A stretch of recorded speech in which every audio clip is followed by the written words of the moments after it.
Coming up on News Live at 6, April showers bring May flowers, but there's snow expected tomorrow. Tune in to find out the weather right outside your window. Plus, Syracuse Mayor Ben Walsh proposing a tax increase, what it will mean for Syracuse residents. And the mayoral race is heating up with new campaign promises. Who's running and what their plans are, News Live at 6 starts right now. This is CitrusTV News Live at 6, your campus news leader.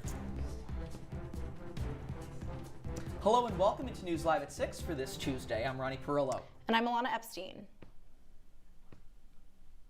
New at 6 tonight, emergency crews responding to a fire that broke out in Cicero this afternoon.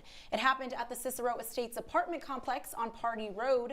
Crews were called to the scene around 2 p.m. Heavy smoke could be seen coming out of the complex from far away. The roof of the building is now damaged. The American Red Cross is helping families that have been displaced. We'll be sure to give you the latest details as we find out more. All right, Ilana, so things cooling down a bit today. I mean, yesterday was beautiful. It felt like a June day here in central New York. And once again, we hear the S word, snow. I didn't want to say it. I'm glad you did. I didn't want to say it. It is snow. I'll be the bearer of It bad is news. Cloudy. Even this morning it was so nice, but it was. At least I think it's still a little warm out. I'm curious what those temperatures are going to be like tomorrow and later tonight. So I know our Olivia Rodriguez is live outside. Olivia, what can you tell us? Hey there guys, well you are right, the weather has been really unpredictable today and over the past couple of days. If you look right now, I'm actually wearing, Ilana, your very nice, wonderful rain jacket because it's actually been raining like intermittently on and off today. So right now, if you look outside your window, it's going to be 46 degrees outside, but we are also experiencing 17-mile-per-hour winds. You see my hair's kind of going crazy right now.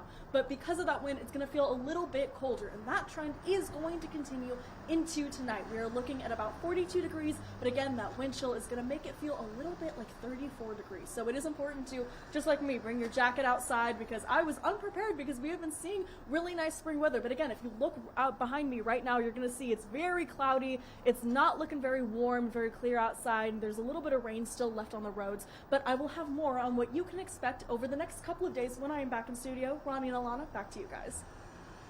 All right, Liv, thanks so much. Now to a traffic alert for your commute this week. I-81 southbound is down to one lane between the on-ramp to I-690 eastbound and the Adams Street exit. A lot of us use that here at the university. The New York State Department of Transportation says it's because of an ongoing bridge work project in the area. The closure will be in effect weekdays from 9 a.m. to 3 p.m. through Friday, April 25th. Drivers should prepare for delays. Make sure to slow down and be cautious while driving through work zones. And I have to say, there's definitely going to be a lot of traffic this weekend with the Metallica concert. Now that's happening this Saturday. So exciting. I think the traffic is going to be worth it. It's an amazing, amazing band. Absolutely. I didn't even know that that was coming to town. It is. But once again, you give me good music news. Yes, great music news, especially for Central New Yorkers in this area. Absolutely.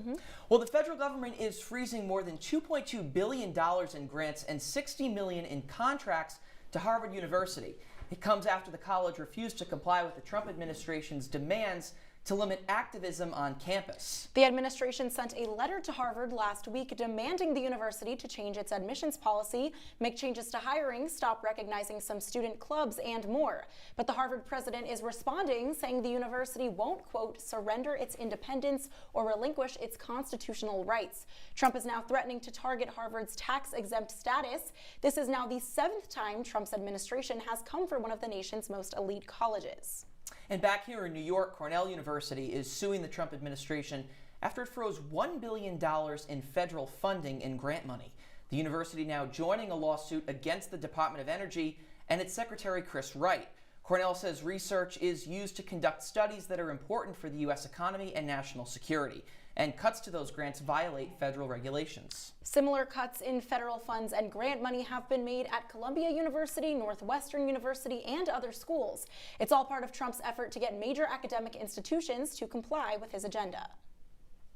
Well, you may have heard about the recent updates to the Upstate University hospital operations. The hospital worked alongside other corporations for about 6 years to get their mission control underway. Yeah, and our CitrusTV reporter Alexa Corey is here in studio to tell us more about how it's benefiting patients. Alexa? Thanks, Ronnie and Ilana. If you're from the area, you know that the wait times at hospitals can be long, but Upstate Medical Center found an innovative way to shorten wait times and create a better patient flow. Let's take a look. It looks more like NASA than a hospital, but this high-tech command center is now the heart of Upstate University's hospital mission to improve patient care.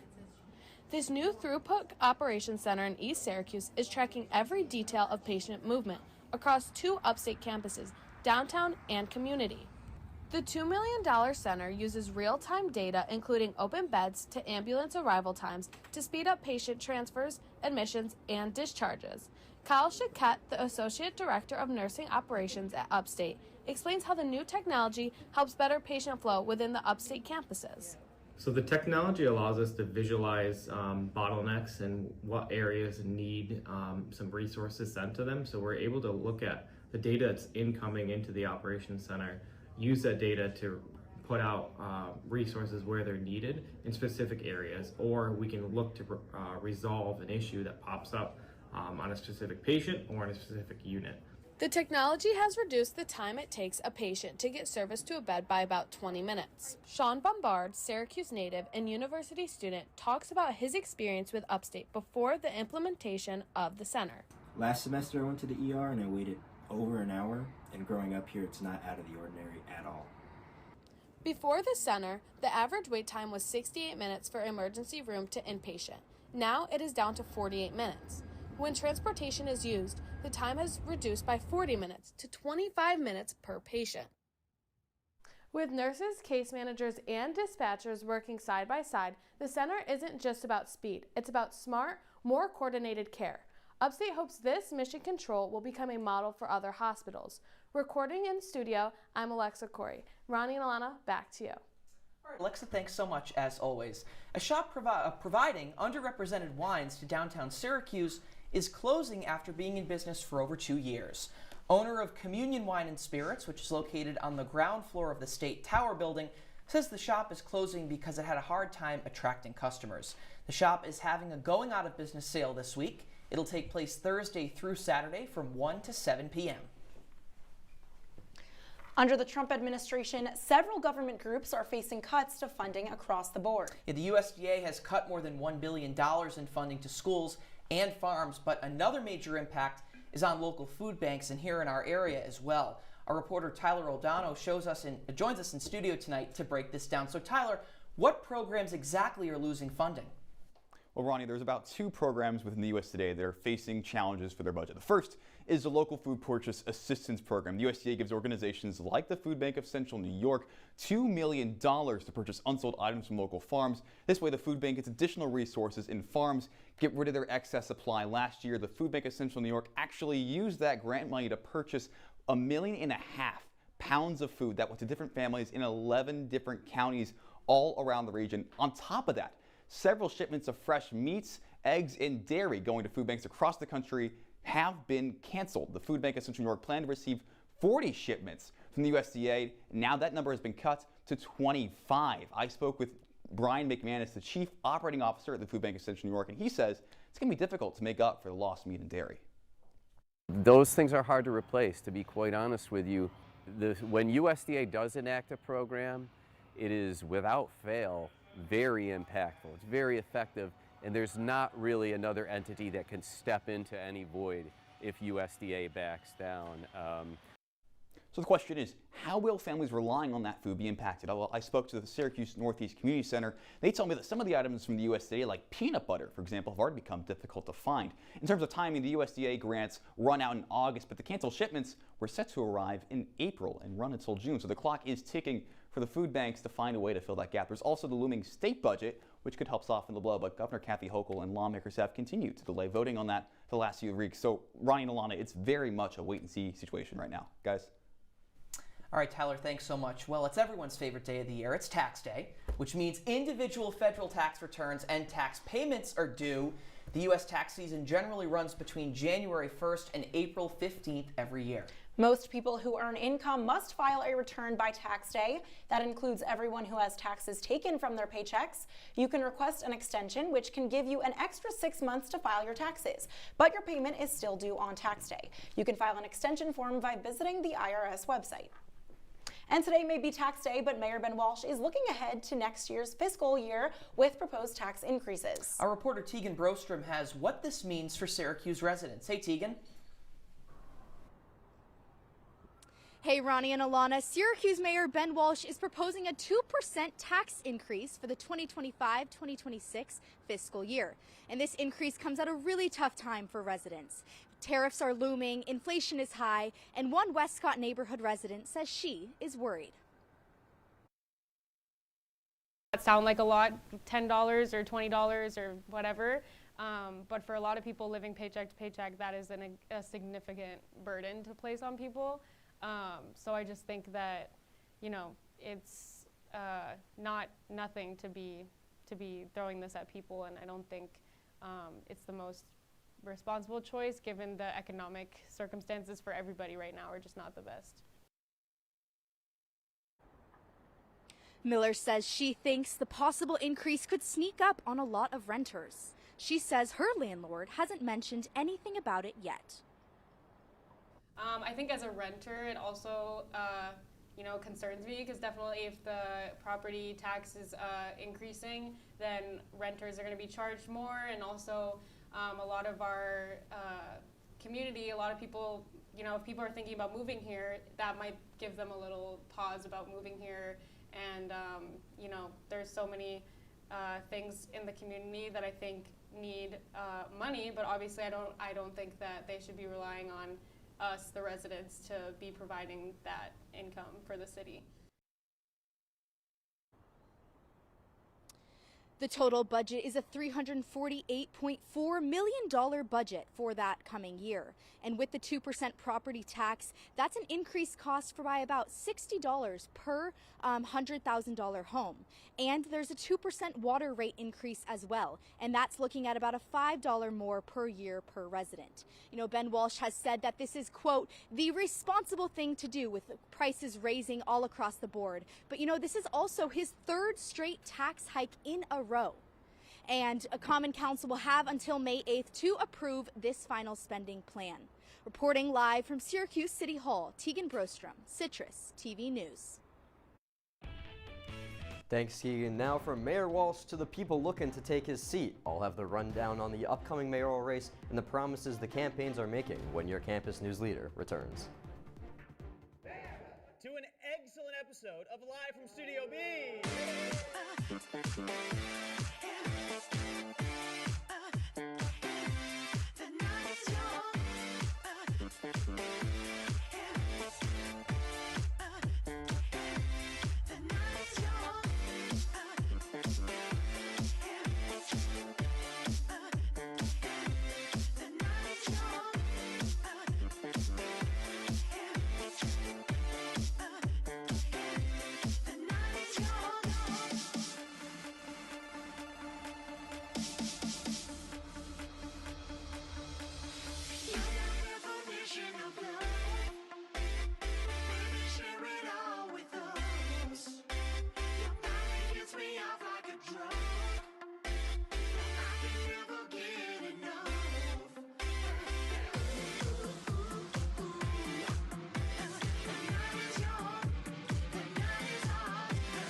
Watching Citrus TV News, live at 6 with Ronnie Parrillo, Ilana Epstein, and Olivia Rodriguez.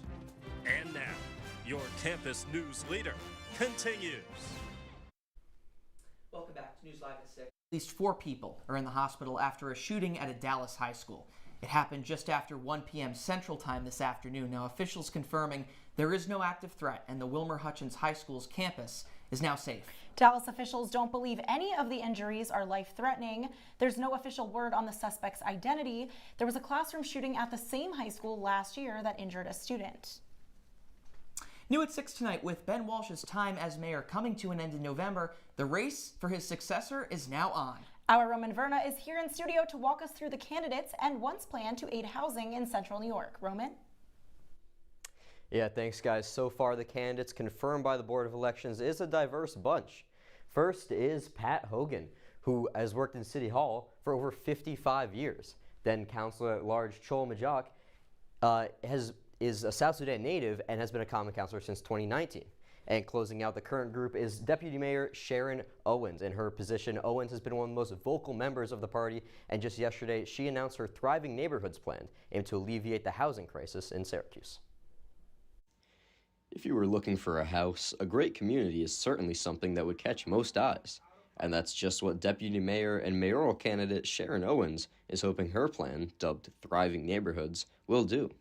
Jeff Speck is a partner at renowned city planning firm Speck Dempsey and author of the award-winning book Walkable City. He says neighborhoods need to be attractive to current residents, but also to prospective ones. When they picture Syracuse, what they're picturing isn't some leafy suburb. It's the heart of the city, the skyline, the street life. Investing in the downtown and bringing the downtown to the greatest point it can achieve will lift the whole city in terms of its attraction of people considering making it their home. Her plan promises to build at least 1,000 new homes by the end of her first term, hold landlords accountable, and continue working to replace lead piping. But for now, it's just a promise. Now another plan Owens has already put in place, keeping this race between 3 people. Last week, her campaign challenged the petitions of Alfonso Davis and Jimmy Oliver, and today, the Board of Elections preliminarily ruling they will not appear on the ballot. Davis and Oliver will appear in front of the board Thursday for their hearings, so tune into News Live at 6 then for my report on those results. That's all I have for now. Olivia, what do you have next for us? Well, we're not live. Yes, Quite you're yet. not. We'll be getting there in just a second. But we can guarantee you that the forecast is going to be pretty nice, I think. Well, Right? I mean, I it don't is know. central No, New no, York, no. so Nice. you never know. It's a gamble. Nice today. I think it's going to be nice. The end of the week, though. Olivia, tell us about that's the me rolling 5-day the dice. forecast. Yeah. Hey there, guys. Well, coming up, I will deliver what we've got in our 5-day forecast. What coming up on News Live at 6. Stick with us.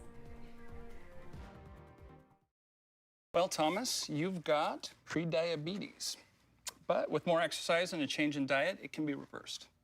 I've tried exercising. It just makes me hungry for bacon. I love bacon, too. And who really likes to exercise? Not me. Me neither. Nobody.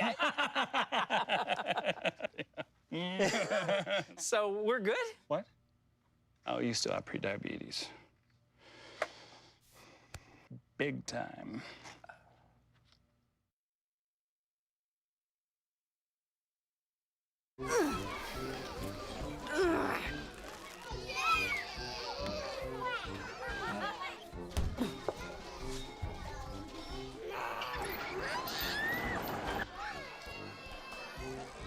If you love them enough to crawl into a play place to get them to come down, then surely you'll check nhtsa.gov/the right seat to make sure they're in the right car seat.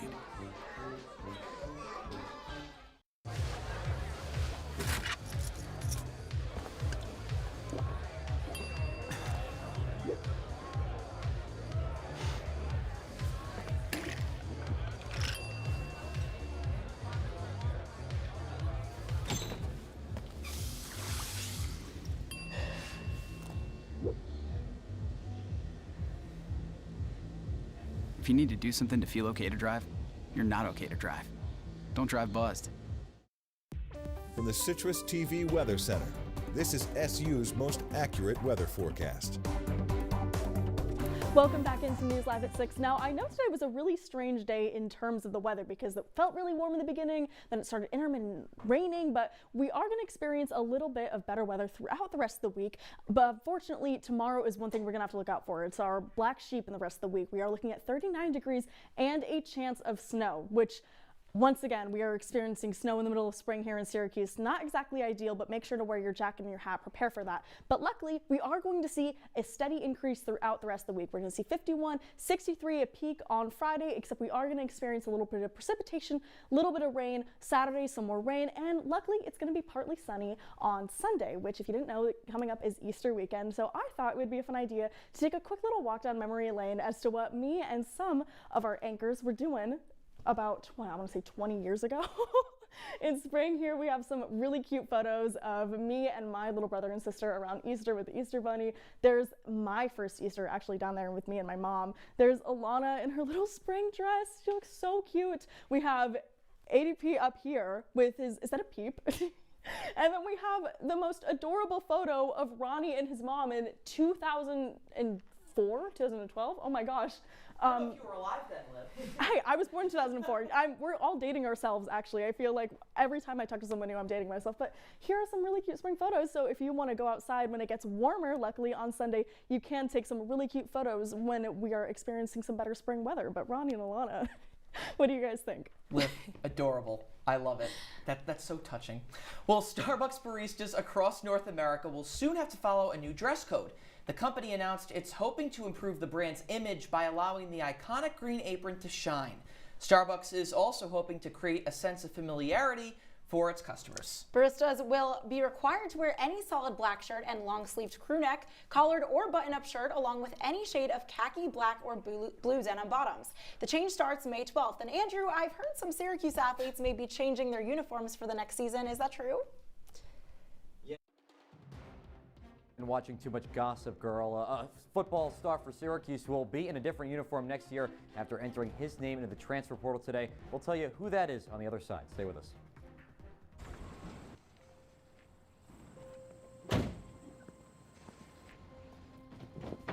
Dad, they took over my bedroom. Come on, come on. Okay, Dad. 1, 2, 3.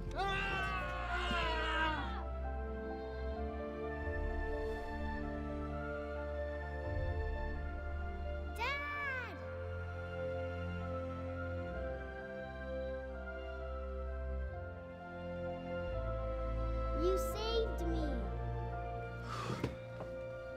Dad? Are you okay? I'm fine, dear.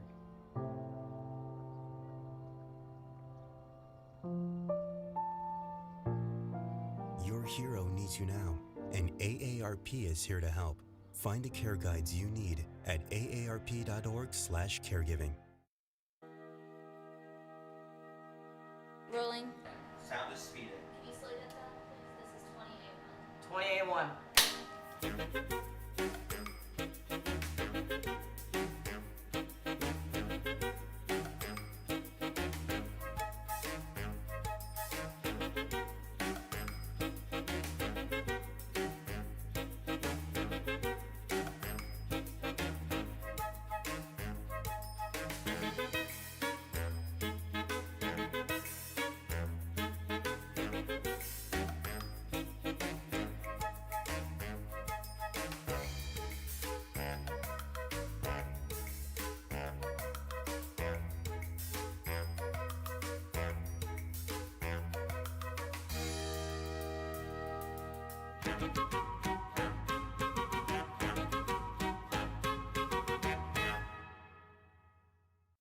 And now, your Citrus TV Sports Report.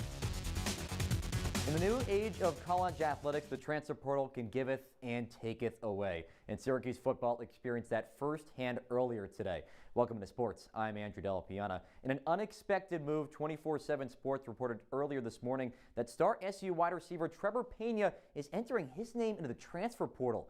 The redshirt senior had a breakout 2024 campaign with a career-high 84 catches for nearly 1,000 yards.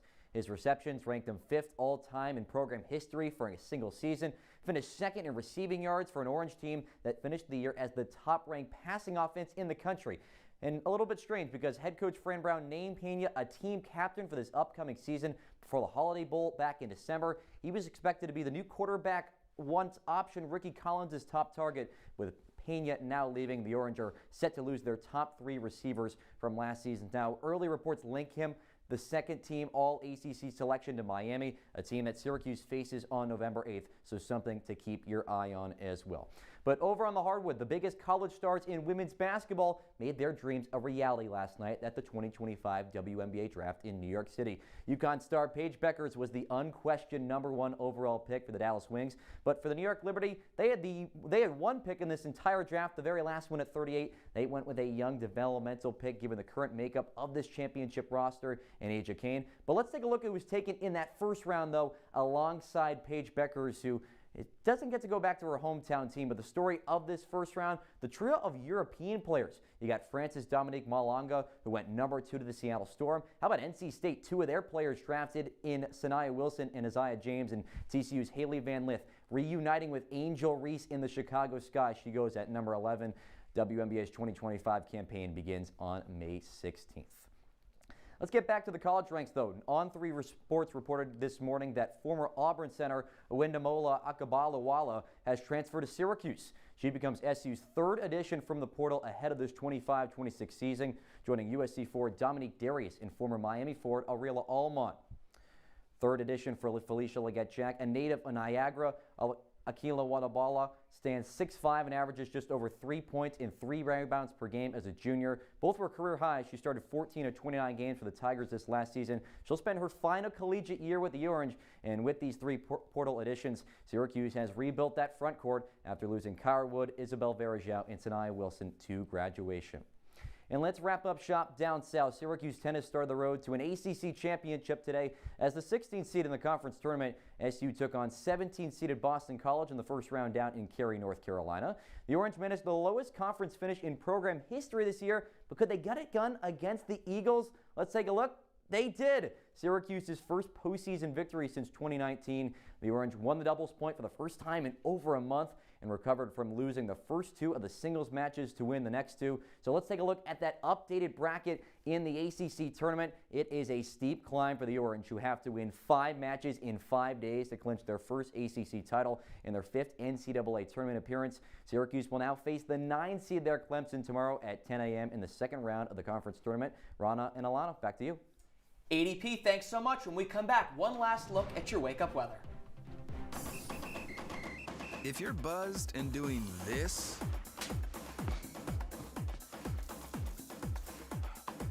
to make yourself feel okay to drive, CWX.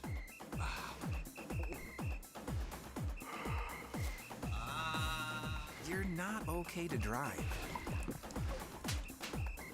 YGKLVW. Regular you. Jason, let's go see your room.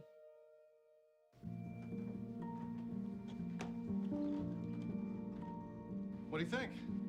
We kept it a little spare, so you can decorate it how you like.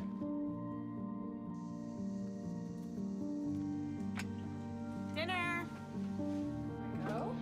Excellent. Soccer is fun. Yeah, I saw you guys out there.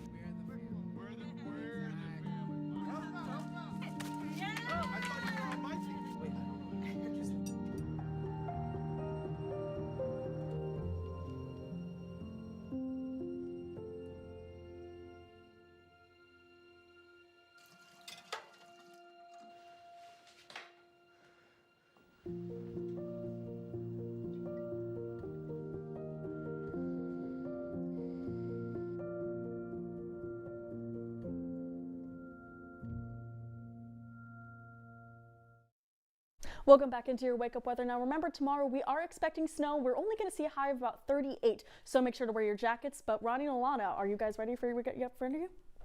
I am, Olivia, and today is McDonald's Day. It marks the anniversary of when Ray Kroc opened his first McDonald's restaurant in Des Plaines, Iowa in 1955. What a fun last name. Kroc. McDonald's is now one of the world's largest fast food restaurant chains. Did not know that the brothers were from New Hampshire, but great New England shout out. All right, we've got some food here. We have like 30 seconds. Let's quickly Marie take a bite. said she ate some of the fries, but we'll forgive her for that. That's good. That's like styrofoam. I haven't had McDonald's in forever. That's really good. I've never had one of their burgers. I don't think I'm going to start now. You're going to try after the show. No. That is Citrus TV News live at 6 for this Tuesday. Don't forget you can follow us on X and Instagram at Citrus TV News. Now for the entire Citrus TV News team, I'm Ilana Epstein. And I'm Ronnie Parrillo. Have a great night, Central New York.